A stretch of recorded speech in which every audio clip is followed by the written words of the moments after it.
los pronósticos de un diagnóstico no tienen que ser de un punto de vista negativo o como si fuera como una sentencia de la muerte de que tienes que pasar por el luto de la vida del hijo que uno creía que iba a tener y simplemente aceptarlo como es y ser la generación del cambio.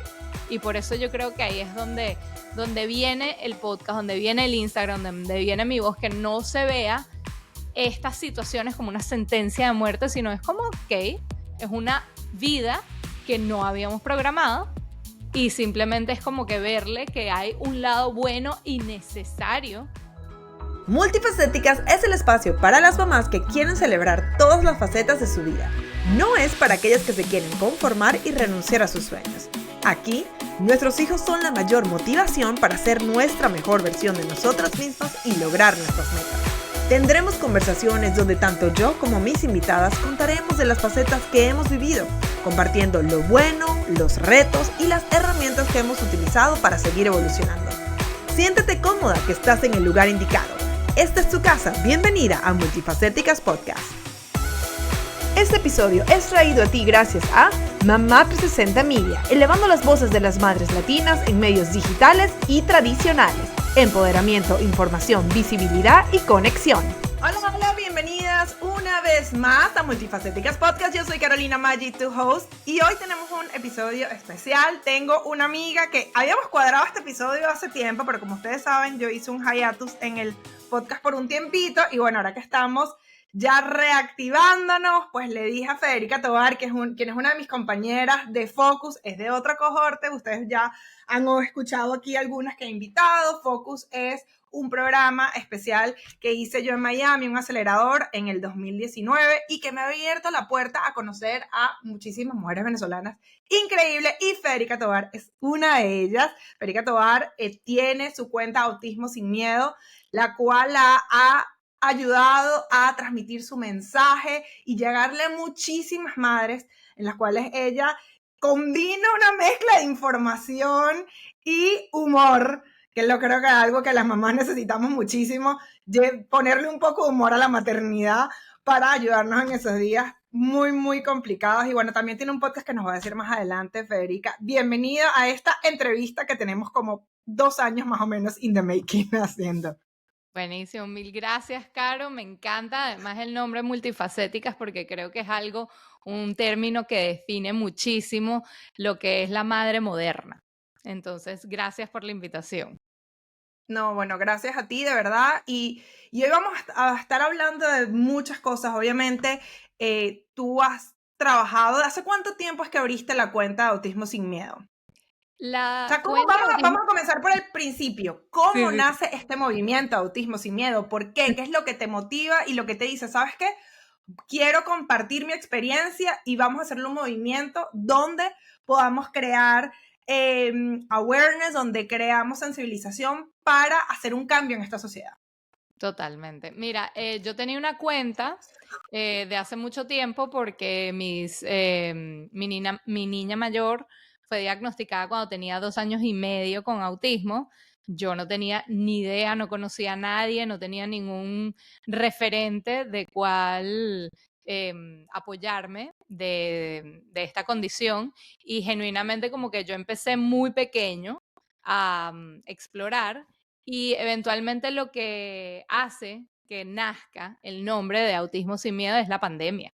Creo que todo el mundo utilizó la pandemia a su favor hasta cierta manera de ponerse ciertas metas, y en mi caso la utilicé para potenciar esa cuenta y generalmente como organizar mis ideas, mis metas, mi visión de lo que yo quiero el futuro de mis hijos sean dentro de esta sociedad. Y qué más impactante que un nombre sarcástico del miedo, porque el miedo es un nombre sarcástico, Autismo Sin Miedo. Claro que van a haber miedos infinitos, multiplicados, no tendrán fin. Entonces es la utilización del juego sarcástico, porque siempre van a haber miedos, y simplemente es la utilización de este nombre de aprender del miedo para crecer.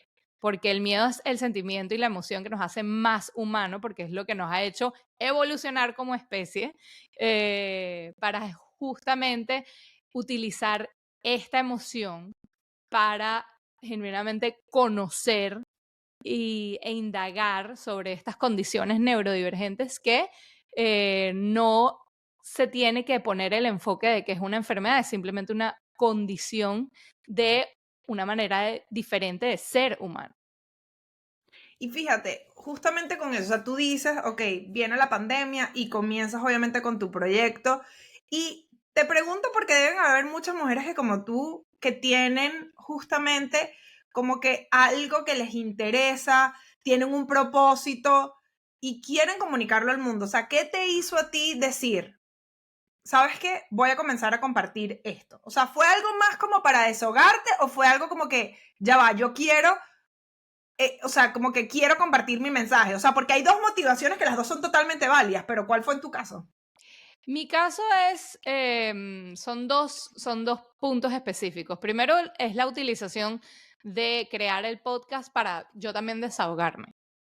Y al momento de que yo me desahogo y lo utilizo desde un punto de vista terapéutico, personalizado e individual, también encontré esa voz de que en mi experiencia sea utilizada para comunicar y para educar sobre estas familias que tienen niños dentro de las condiciones neurodivergentes. Y cuéntame, o sea, ya obviamente, o sea, tú dices que a ti te dan este diagnóstico cuando tu hija tiene 2 años y medio. Justamente un poco antes de comenzar a grabar, estamos hablando un poco de eso y yo te había contado que yo había tenido un momento súper fuerte, que yo lo llamo, o sea, mi momento yo creo que más bajo, como te dije, yo he tenido, y soy súper sincera aquí en el podcast, yo he dicho que yo he tenido mis momentos terribles de que me lanzo a llorar al piso.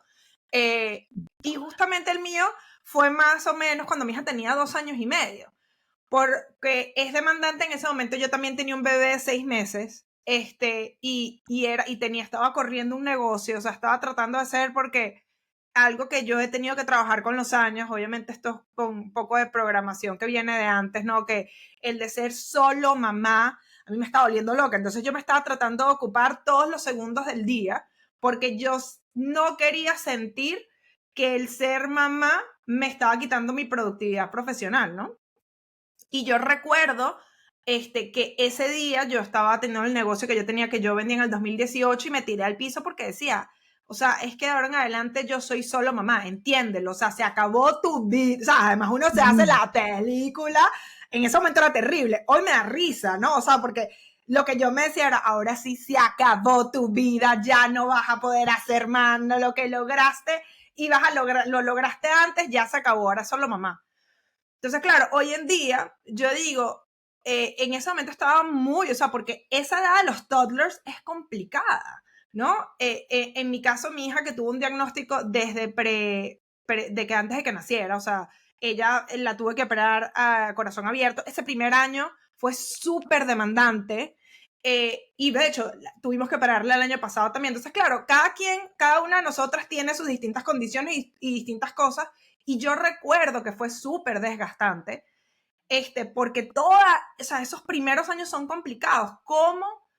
O sea, ¿cómo fue para ti en ese momento? O sea, como que entender y recalibrar tus prioridades, porque cuando uno tiene un diagnóstico, como fue en el caso cuando fue mi hija, y me imagino que el tuyo, uno tiene que reajustar sus prioridades, porque para uno el bienestar de su hijo es lo más importante, ¿no? Y todo pasa a segundo puesto. ¿Cómo fue ese choque un poco que fue, ok, recibir la noticia del diagnóstico y también uno procesar un poco de esos cambios que uno va a tener que hacer en su día a día para ser el soporte principal de su hijo?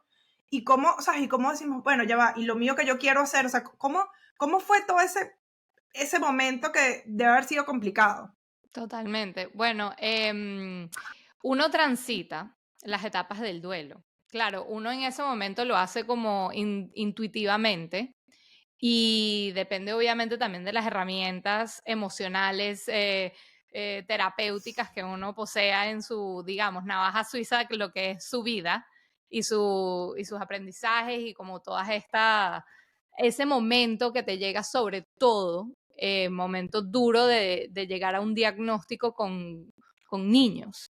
Entonces las etapas de los duelos, simplemente para revisarlo primero, es la negación, que la gente lo vería como algo en negativo, pero en verdad es como el cuerpo empezando el duelo de que te empieza a proteger y a preparar para lo que viene para el futuro. Entonces, bueno, vienen las etapas de la negación, luego puede venir la rabia, tristeza o depresión. Después viene una etapa súper compleja que se llama la negociación, que es cuando tú tratas de cambiar tu realidad, que es muy, o sea, como que ahí se empiezan a buscar como momentos de desesperación, como curas, esas típicas como, si haces esto, uno empieza como a entrar, como dicen en el país de las maravillas, ese down the rabbit hole, que son todas esas cosas que pueden ser hasta peligrosas para la salud misma de los niños, pero que de todas maneras es importante, porque uno tiene como que ir quemando sus etapas y eventualmente lo que viene es la aceptación radical de tu situación. En mi caso, y en muchos casos, no son, estas etapas de duelo no son unas etapas lineales. E incluso para familias de niños diagnosticados con cualquier neurodivergencia, son cíclicas, nunca van a acabar. Porque las neurodivergencias, vamos, cabe resaltar, no son enfermedades, no tienen que verse como enfermedades y no tienen curas. Hay herramientas y intervención temprana para darle las herramientas a la familia y al niño o a la niña para tener una vida de autonomía dentro de una sociedad donde la mayoría de las reglas impuestas es de una sociedad neurotípica, que básicamente que es como un neurodesarrollo, entre comillas, estandarizado y normal.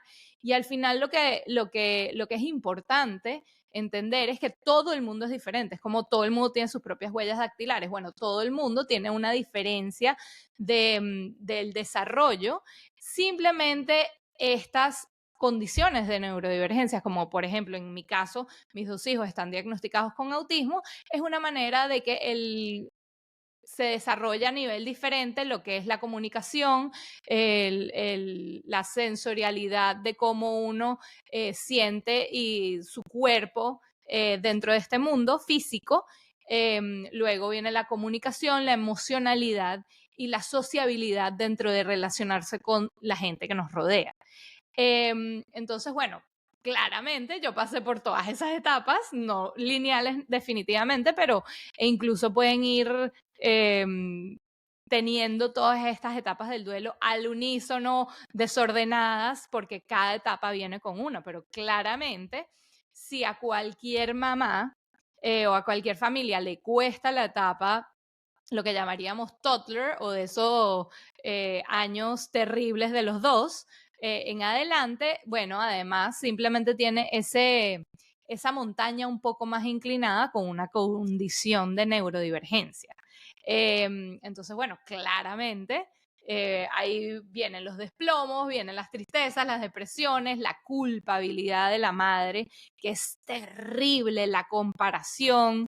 Y genuinamente, en mi caso en particular y por la vida que había llevado hasta el momento, por mi, digamos, también por mi manera de ser, la vida es una.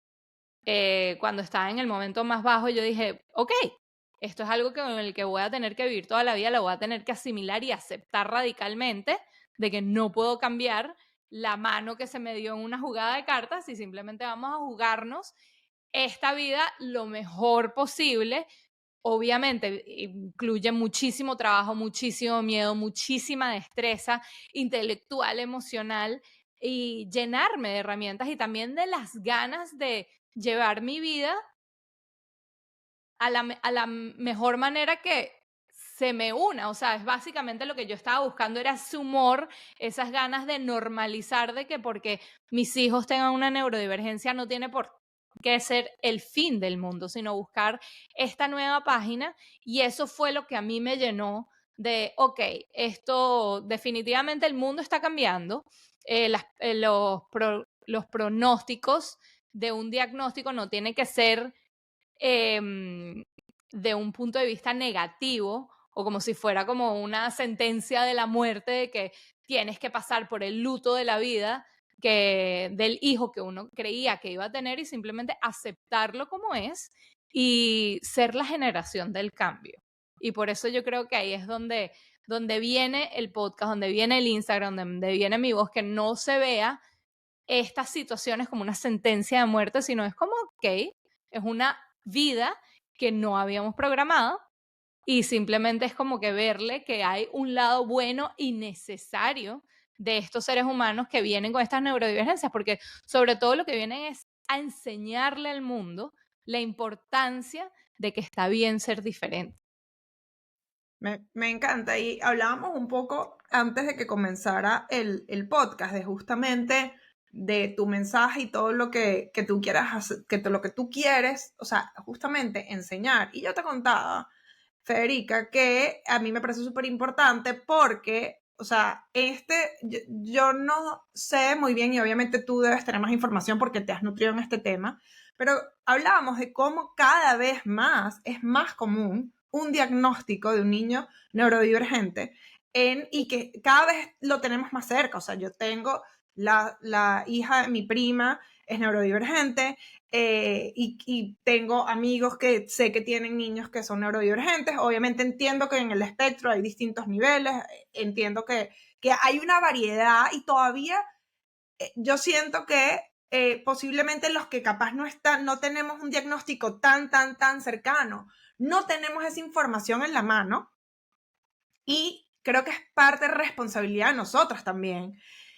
Porque los que tenemos hijos, los que no tienen hijos no, pero los que tenemos hijos justamente enseñarles de este mundo, porque ellos van a estar en contacto con niños neurodivergentes cada vez más seguido. Entiendo que hay distintos niveles, o sea, yo sé de personas que son neurodivergentes y son adultos que tú capaz nunca te lo imaginarías.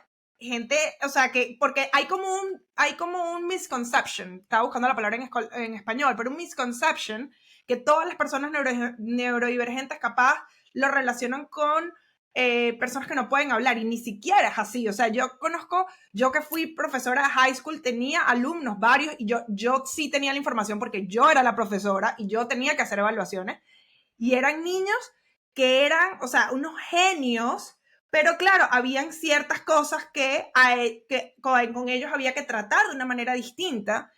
Porque, por ejemplo, yo tenía una que le molestaban ciertas cosas de la luz, ciertas cosas de los sonidos, entonces yo tenía que ser cuidadosa con eso, pero era una niña súper funcional, súper inteligente, que a mí me enseñaba muchísimo, ¿no? Entonces, ¿cómo es agarrar esta información y cómo la procesamos nosotros, como tú dices, en esta generación de cambio? Que yo creo que definitivamente nosotros somos una generación de cambio, porque capaz habían ciertas cosas antes. De hecho, yo tengo un familiar súper cercano, que estoy casi segura que es neurodivergente, y que en muchos momentos yo siento que se le malentendió.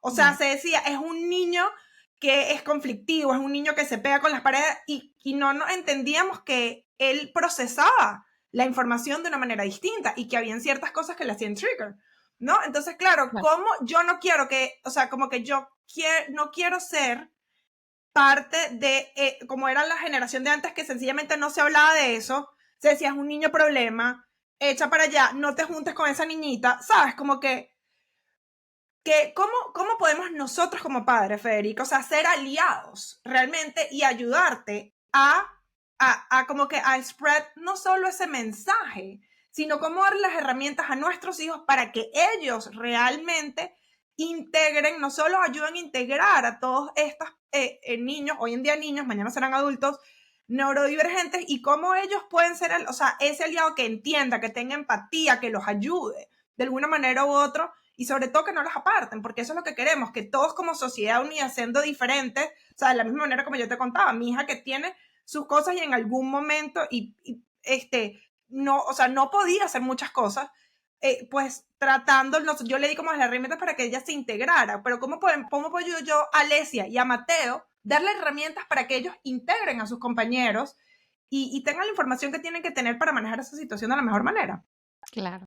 Bueno, a nivel de la sociedad, no nos tenemos que tampoco sentir tan mal, porque lo que se sabe, sobre todo específicamente de autismo, son estigmas aprendidos, más no necesariamente malintencionados. Mm, Genuinamente lo que hemos como sociedad aprendido de esto viene de Hollywood, viene de una película, de una serie está llena de estigmas, porque obviamente la vemos como si fuera dogma o como si fuera una explicación real de lo que es la condición, y también obviamos el punto de que estamos viendo un material de entretenimiento. mm, Entonces simplemente lo tomamos como si fuera la realidad absoluta, cosa que no es, porque obviamente se inspira de ciertas características que pueden tener algunos individuos dentro de estas neurodivergencias, pero eso no significa de que se globalice lo que es un diagnóstico. Lo más importante es que se llama espectro porque cada persona tiene sus propias características. Lo difícil justamente del autismo es que no se puede generalizar. O sea, tú mm. puedes más o menos como saber de ciertas características, pero hasta que no una persona o un familiar te diga con propiedad de que tiene un diagnóstico, puedes tener tus dudas, pero no puedes decir como, ay, qué niño tan autista porque camina en puntillas. Sí, puede ser eso una característica, pero eso no significa que porque un niño a los 2 años camina en puntillas necesariamente sea autista.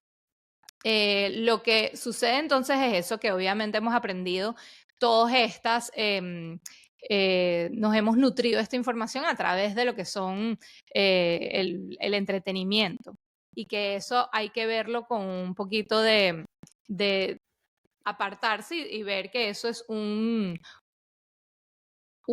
comunicado de entretenimiento específicamente, y que simplemente tiene su fin de entretener y de ser una serie, una película, etcétera. Entonces, bueno, tampoco sentirnos tan mal y darnos tan duro a la sociedad, porque yo era igual, yo no tenía ni idea. A mí me dijeron, tu niña es autista, y yo veía y que bueno, pero no es que se da contra las paredes, no es que es una niña violenta, nada que ver, simplemente, bueno, las características de un neurólogo me determinó que, bueno, sí, tu hija es autista, y por eso se llama espectro, porque hay una infinidad de factores que lo implica, y que esa es la infinidad de factores dentro de ella que la definen como alguien que tiene la condición.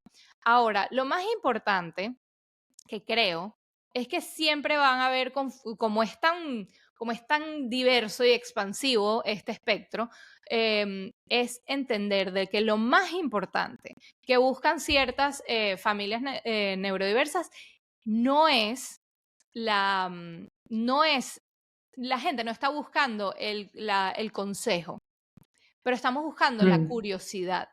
Y creo que ahí es donde empieza la generación del cambio, es tener la curiosidad de no verlos como, ay, es que como son diferentes es malo, nada que ver.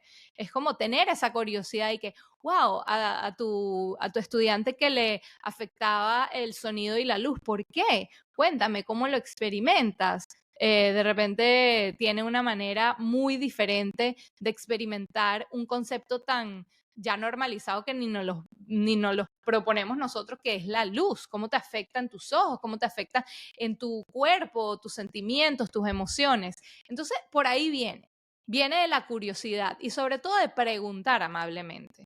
Creo que ciertas familias, algunas obviamente tendrán su estilo, y genuinamente habrá gente que no quisiera compartir estos diagnósticos, porque la gente que lo rodea inmediatamente lo que busca es como evitar estos estigmas y estas etiquetas.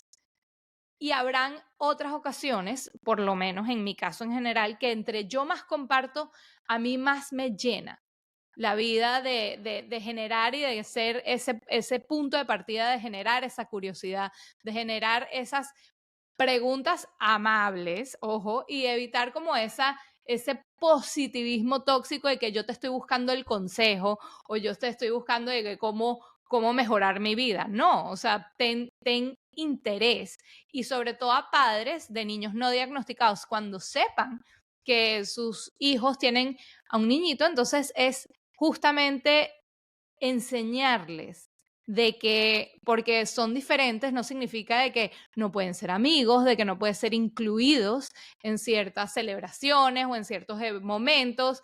Yo genuinamente como que invito a que la gente tenga la curiosidad de conocer y de expandir y simplemente de que vas a conocer a ese individuo en particular.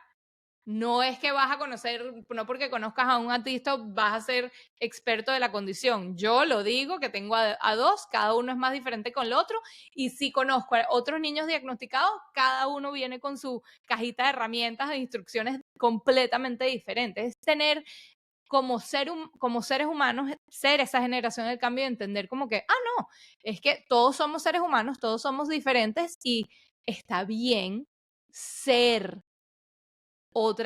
ser diferente como ser humano. Claro, y yo justamente te decía, antes de comenzar te contaba la historia del caso de Alesia, que el año pasado que estaba en segundo grado, había una niñita en su salón que ella desde el principio, o sea, como que había tenido, una vez me comentó que una niñita le había pegado, entonces yo como que, bueno, no, dije, bueno, debe ser que jalándose, como que no leí yo, bueno, Alesia, no, no busques conflicto, no, como que ciertas cosas, ¿no? Claro, después de que repitió y como que me empezó a decir, no, porque es que yo no quiero estar con ella, porque es que ella nos pega, que ella le pegó a otra amiguita de ella, ¿no? Claro, y en un momento cuando me vuelve a decir, pero le digo, pero Alesia, ¿pero qué dice la niña? Entonces, claro, ahí es cuando mi hija, que obviamente no entiende porque no ha estado expuesta, me dice, no, es que ella no habla, mamá. Ella no nos habla, ella solo nos pega. Claro, en ese momento mi cerebro conecta y ya va, espera, yo me paré que me acuerdo, ya va.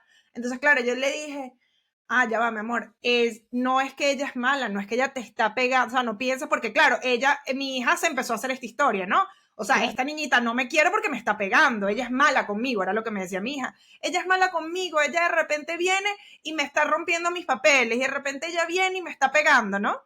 Entonces, claro, al principio, claro, uno como mamá que está pendiente, no dije, la niña bully, que la tiene claro, cuando ella a mí me dice, yo, Alesia, pero usa tus palabras, dile que no. Le dice, yo sé, y yo le digo, ¿y qué te responde ella? Y ahí es cuando ella me dice, ella no habla. Yo le digo, ya, pero ella no te habla a ti, o ella tú nunca la has escuchado hablar.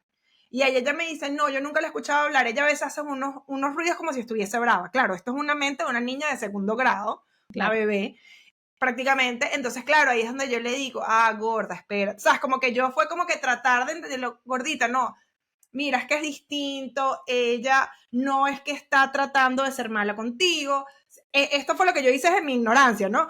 Ella lo que pasa es que ella no puede hablar, se está tratando de comunicar contigo, entonces tienes que tener paciencia. Capaz ella te está tratando, capaz ella lo que quería era que jugaras contigo y tú no le entendiste, y por eso, o sea, como que yo tratando de guiar, pero realmente yo no tengo herramientas, o sea, como que yo no tenía la información ni siquiera de cómo ayudarle realmente a manejar eso, ni siquiera sé si debería ser algo a lo que los papás deberíamos tener acceso a un nivel, no sé si es algo que debería ser el colegio, obviamente sin especificar los niños, pero darnos herramientas a los padres para que los niños también entiendan que, como tú decías, está bien que ahí hay niños que son distintos y que funcione su cerebro distinto y que capaz actúen de una manera distinta y que los otros niños entiendan un poquito de cómo trabajar esa relación sin aislarlos, que era para mí en el momento que yo me enteré de eso, o sea, como que yo entendí, yo le dije, no la aísles, o sea, no, comparte también con ella, si vas a repartir algo, repártele a todos, ¿sabes? Como que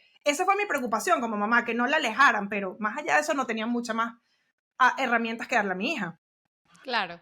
Y simplemente la palabra clave que acabas de decir es evitar aislar, evitar separar, evitar poner como, no, ella va del otro lado. Es justamente en estos salones, sobre todo como inclusivos, que tratan de incluir a niños con cualquier necesidad especial o cualquier neurodivergencia de exponerlos a estos salones con otros niños y que poco a poco nazca orgánicamente. Claro, depende del colegio, depende de la profesora, de la comunicación.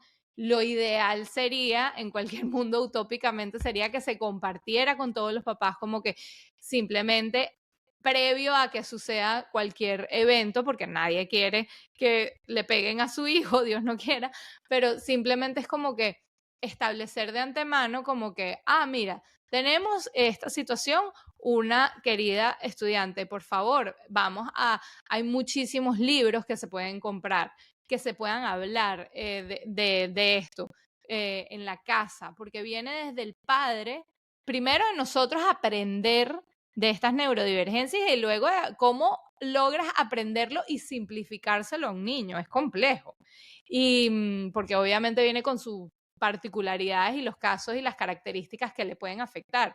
Si es esta niña que simplemente no logra comunicarse y viene y le rompan los papeles, como que, ok, no importa, ese papel se rompió, pueden haber otras, es simplemente otorgar estas oportunidades de que no es el fin del mundo, de que vamos a tratar de entendernos, obviamente empezando chiquitico desde el colegio para genuinamente lo que queremos estos salones inclusivos es llegar a de que la sociedad crezca junto y que no permitir que se sigan aislando estos casos, porque actualmente hoy en Estados Unidos es uno diagnosticado en cada 36 niños. Y es más raro aún, que venga el diagnóstico de niñas.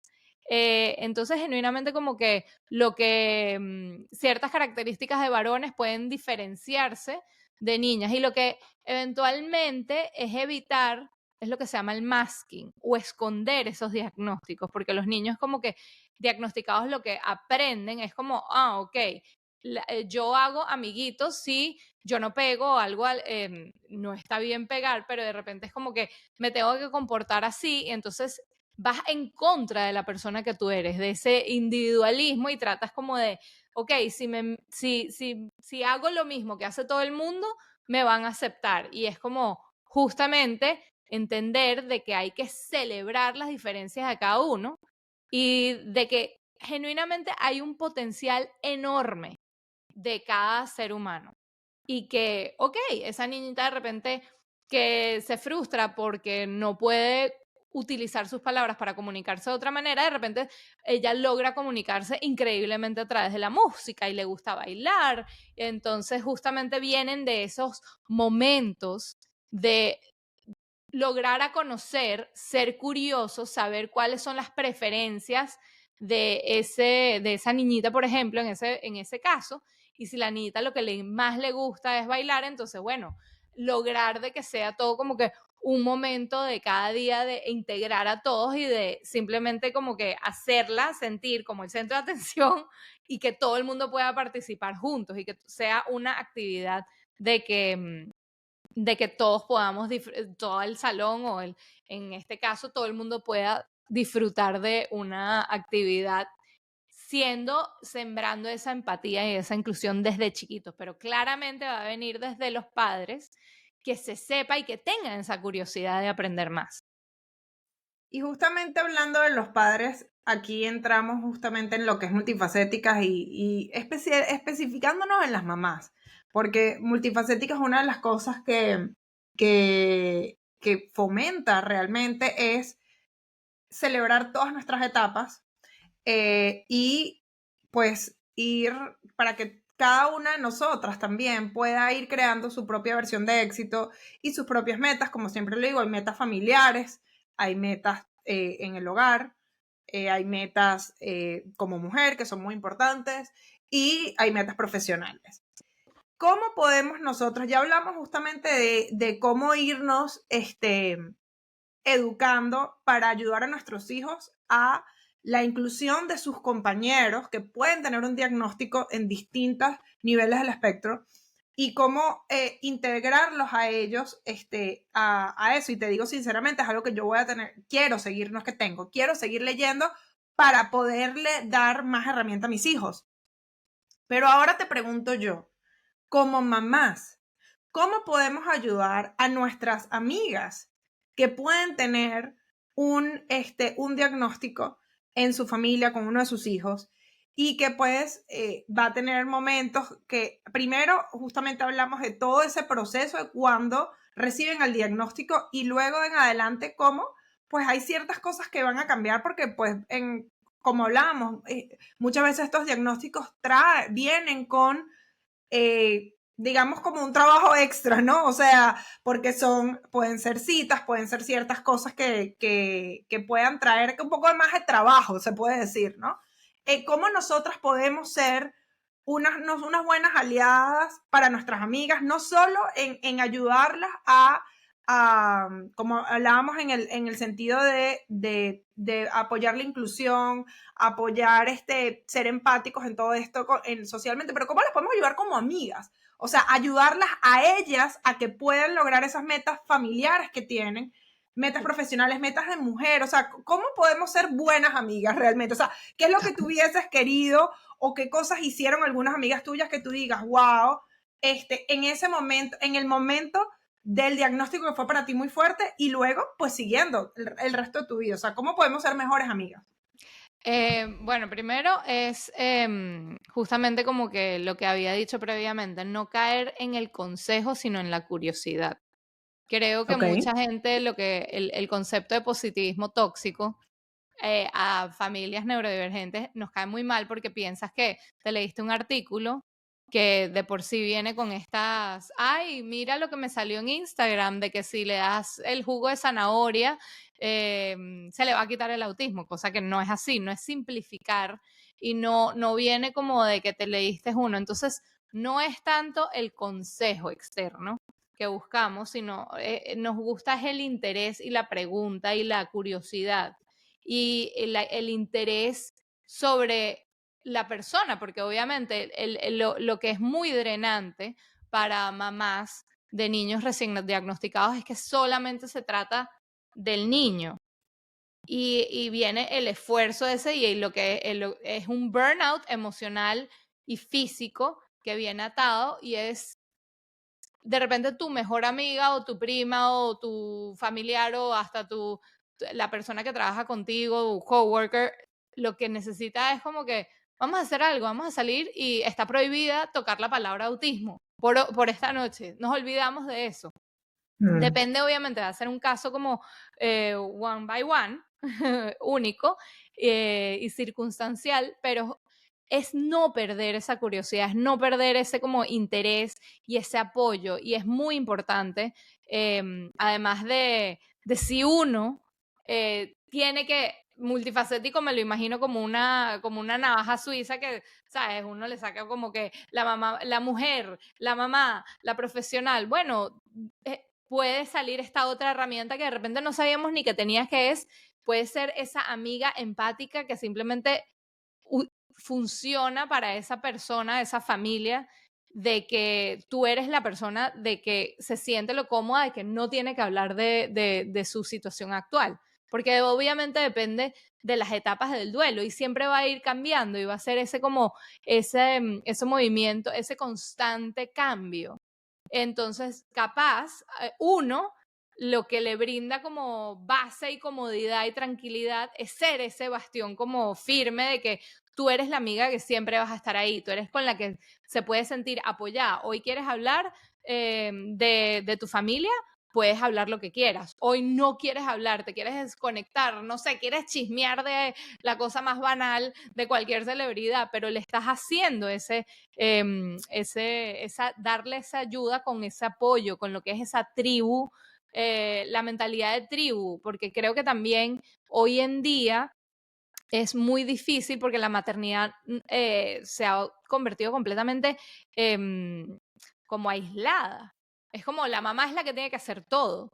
Y al final no, en la prehistoria si lo vemos, hasta la prehistoria lo tenían más fáciles que uno porque uno vivía en esa cueva y esos niños se iban pasando de brazos en brazos y hoy en día es como que viene esta carga a la maternidad de que tienes que hacer la mujer perfecta, la mamá perfecta, la que va al gimnasio 18 horas al día, y vienen estas cargas que no son, yo estoy en contra del you can do it all, o sea, de que el mom boss, o sea, obviamente podemos tener todas nuestras, pero el hecho y el sentimiento de que sola vas a lograr todas tus metas es insólito, es ilógico, no se va a lograr. Entonces justamente como que entablar ese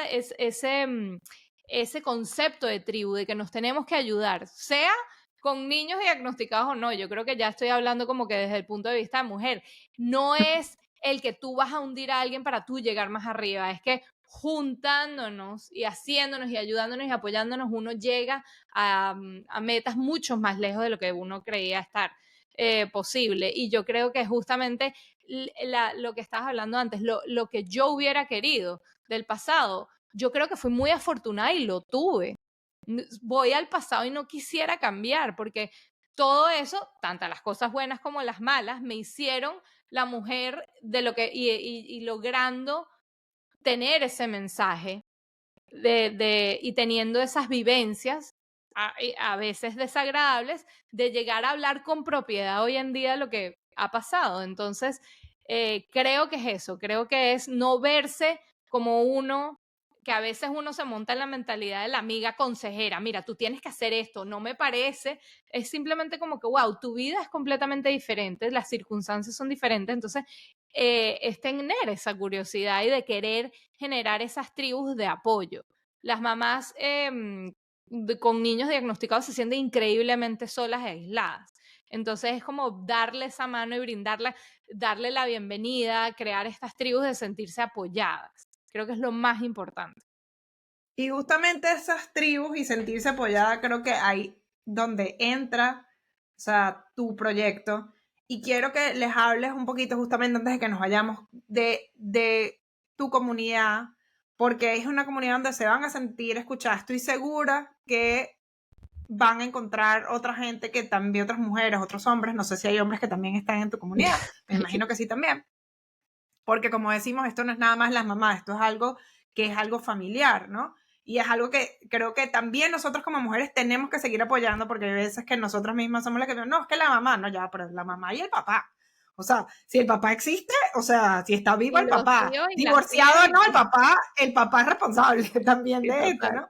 Pero cuéntanos un poco que justamente qué pueden, si alguna de las que nos están escuchando, que seguramente después de escuchar los números que tú decías, estoy segura que algunas mamás que aquí, que sus hijos están diagnosticados o tienen un sobrino o tienen un amigo, ¿cómo pueden encontrar en Autismo Sin Miedo esa comunidad que muchas de ellas puede ser que estén buscando y que ahí también puedan conectarse con otras mamás que las entiendan en esto de la maternidad que, como tú dices, es muy, muy solitario? Bueno, Autismo Sin Miedo surgió de que yo me cansé de sufrir en silencio. Entonces fue ese silencio el que me dio como la fuerza y tener yo también la personalidad y mi estilo de hablar de esto desde un punto de vista diferente, que es el humor. Porque es un tema complejo, porque es la diferencia muy diferente, el humor y la burla. Yo no me estoy burlando, porque esta es mi situación actual. Y justamente la comunidad de Autismo Sin Miedo, para las familias neurodiversas, me enfoco en darles el apoyo, en sentir esa sensación de que alguien está entendiendo, de que no me siento sola, porque uno se siente que es como la única persona que le está pasando, porque uno cae en esas comparaciones. Ay, es que no tengo a nadie conocido que le está pasando, pero nosotros somos millones a nivel porcentual dentro de la comunidad que va creciendo según los diagnósticos van incrementando. Y no van incrementando porque es una epidemia, simplemente es que los casos clínicos se están estudiando más estas condiciones y se están logrando definir a tiempo para prestar y brindar estas intervenciones tempranas, que lo único que van a lograr es darle herramientas a esos niños para lograr esa autonomía. No hay que tenerle miedo a un diagnóstico, porque creo que también mucha gente como en esas etapas de negación atrasa mucho eso por el miedo a afrontar algo que genuinamente el único que está sufriendo no es la familia o el que dirán o la sociedad o que dirá la bisabuela, la abuelita, la tía. No, o sea, lo que le estás haciendo, negándole esta intervención temprana, es el acceso temprano a estas herramientas. Y eventualmente como va a ser un camino aún más difícil lograr esa autonomía, ya de adulto o de adolescente. Y luego mi enfoque, aunque la gente no lo crea, de Autismo Sin Miedo está basado totalmente en la comunidad neurotípica, en el resto de la gente y en la sociedad que no sabe de esto. Entonces yo trato con un poquito de humor y un poquito de ser cómica haciendo reels, tratar de desmenuzar estos conceptos complejos de lo que es el autismo, en mi caso en particular, para una comunidad que pueda ser compartido. ¿Qué es el espectro? ¿Qué es em, ¿qué es una ecolalia? Una ecolalia es cuando los niños repiten, por ejemplo, no pueden hablar y no te pueden decir si quieren un jugo o un vaso de agua, pero se saben la canción completa de La Sirenita y repiten lo que dicen. Ay, pareces un lorito. Entonces eso es como que aprender estas situaciones dentro de familiares, pero que eso pueda ser compartido como que, mira lo que es esto. No hay que verlo desde el punto de vista de que se siga estigmatizando de que esto está bueno o malo, eso simplemente es diferente y está bien. También hay uno que utilizo mucho que es las estereotipas, que son como cuando uno genuinamente en películas de Hollywood uno de por sí ve una estereotipa corporal de un niño que está en una esquina no viendo a nadie, yendo para adelante y para atrás, como haciendo ese jamaqueo corporal. Y eso lo que es simplemente es una manera de ellos a nivel corporal tranquilizarse. Pero eso no significa de que el resto de la gente no tiene neurotipias. O sea, tú puedes ir a una reunión de trabajo y la persona al lado tuyo no para con la pierna de estar taca, taca, taca, o con la pluma, o darle vueltas al pelo. Eso es una estereotipa. Aunque no se dé cuenta la gente, uno comparte muchísimo estas características. Simplemente es cómo en ciertos casos el neurodesarrollo lo define y lo pone en una cajita que dice, ok, tú tienes tantas características que compartes que te logran dar el diagnóstico, pero de por sí casi todos compartimos estas características en nuestro desarrollo. Simplemente es como que, bueno, como no tienes un diagnóstico y no tienes algo escrito en blanco y negro, como que tú dices, no, yo soy normal. No, nadie es normal. Todo el mundo tiene sus características y simplemente es como que lograr hacer ese puente de que no es utilizar binariamente o en blanco y negro como que esta es la gente diagnosticada, esta es la gente no diagnosticada. No, es este espectro de que todo se va como degradando y que lo podemos compartir y que podemos sentirnos empáticos de que ok, yo hago eso con la pluma cuando estoy nerviosa, cuando tengo estresada, o me agarro el pelo, algo así. Bueno, eso es una estereotipia, simplemente que en los otros niños o en otros adultos también, diagnosticados o no, los pueden tener. Entonces, justamente como que no villanizar tampoco las partes, no es el team neurotípico y el team neurodivergente. No. Aquí es simplemente como que lograr establecer estos conceptos para que veamos como que, ok, qué bien. O sea, ese niño de repente como que se siente, para regularse, se tiene que jamaquear un poquito, unos minutos porque se siente incómodo, no logra comunicar lo que quiere y bueno, vamos a darle sus espacios. De repente necesita sacar toda la energía, que es lo que llaman como que estos niños hiperactivos, que de por sí en los salones los llaman como que los hacen el typecast de como que, ese niño es hiperactivo y entonces se tiene que quedar sentado. No, ellos necesitan ese movimiento como para aprender, porque el cuerpo se los está pidiendo. Entonces no es lo binario, no es justamente los conceptos de bien, mal, blanco, negro, 0, 1, neurotípico, neurodivergente. Es como que lograr entender como todos esos nuances y esos degradados de conceptos, que es un tema complejo y de que los define como raza humana. Claro. Y bueno, ahora, cuéntanos cómo te pueden conseguir, dónde pueden conseguir todo el Autismo Sin Miedo. Igual yo lo voy a poner en las notas del show, pero para que se puedan comunicar contigo y puedan aprender y encontrar esa red de apoyo también, pues para que todos podamos seguir avanzando socialmente, definitivamente en una sociedad mucho más inclusive, y pues también estas madres y estos padres, estas familias, tener ese apoyo y darse cuenta que no están solos. Bueno, es facilito. En todos lados, Autismo Sin Miedo. Facebook, Autismo Sin Miedo. Instagram, Autismo Sin Miedo. El podcast, Autismo Sin Miedo. La página web, autismosinmiedo.com. Estoy por todos lados con ese eslogan o ese nombre sarcástico, recuérdense. Y compártanlo, contáctenme. Soy súper, respondo casi inmediatamente. A cualquier duda, a cualquier consejo, a cualquier asesoría que se necesite. Incluso he atendido hasta abuelas. Entonces, sí, genuinamente pueden verlo y que tengan esa curiosidad de aprender. De no es como que, no tengo a nadie autista cercano a mí o con neurodivergencias, eso es... No. Ten la curiosidad de aprender, porque a nivel de porcentual, te va a tocar lidiar en algún punto de la vida, sean en tu trabajo, sea que tus hijos van a tener que compartir con alguien con neurodivergencia, el que te va a atender en un supermercado. Es muy probable que todo el mundo está lidiando con unas neurodivergencias, simplemente se sabrá sí o no. Entonces es invitar a la gente a preguntar amablemente y a decir cómo puedo yo ser un individuo para ser parte de la generación del cambio.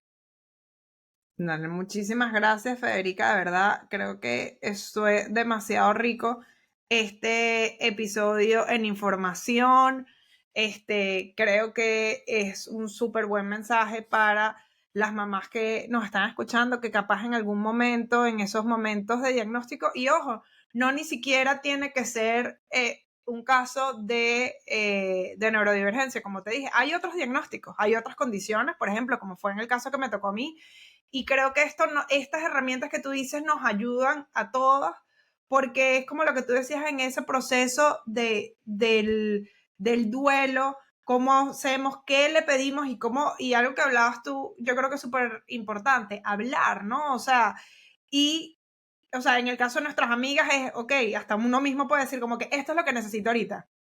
O sea, hoy quiero hablar de esto, me quiero desahogar, hoy no quiero saber de esto. O sea, yo me acuerdo que no me vuelvas a preguntar sobre la operación de la niña que no, o sea, no quiero hablar de eso, ¿no? Total. Entonces, y de la misma manera, justamente cómo podemos dar a nuestros hijos herramientas para que ellos puedan aprender a vivir algo que a nosotros no nos enseñaron, porque a nosotros eran ir alejando a la gente, ¿no? O sea, esta niña tiene, por ejemplo, y no solo justamente con el autismo, pero con todo, esta niña tiene esta condición del corazón, de lo que sea, autismo, los separas, y no, es como todos tenemos que aprender a vivir como sociedad, porque todos somos parte de una misma comunidad, y todos somos distintos, hay algunos que tienen condiciones de una manera u otra, y creo que es importante, ¿verdad? Que ha sido un placer, qué bueno que logramos cuadrar el horario para cerrar, es aprender del miedo.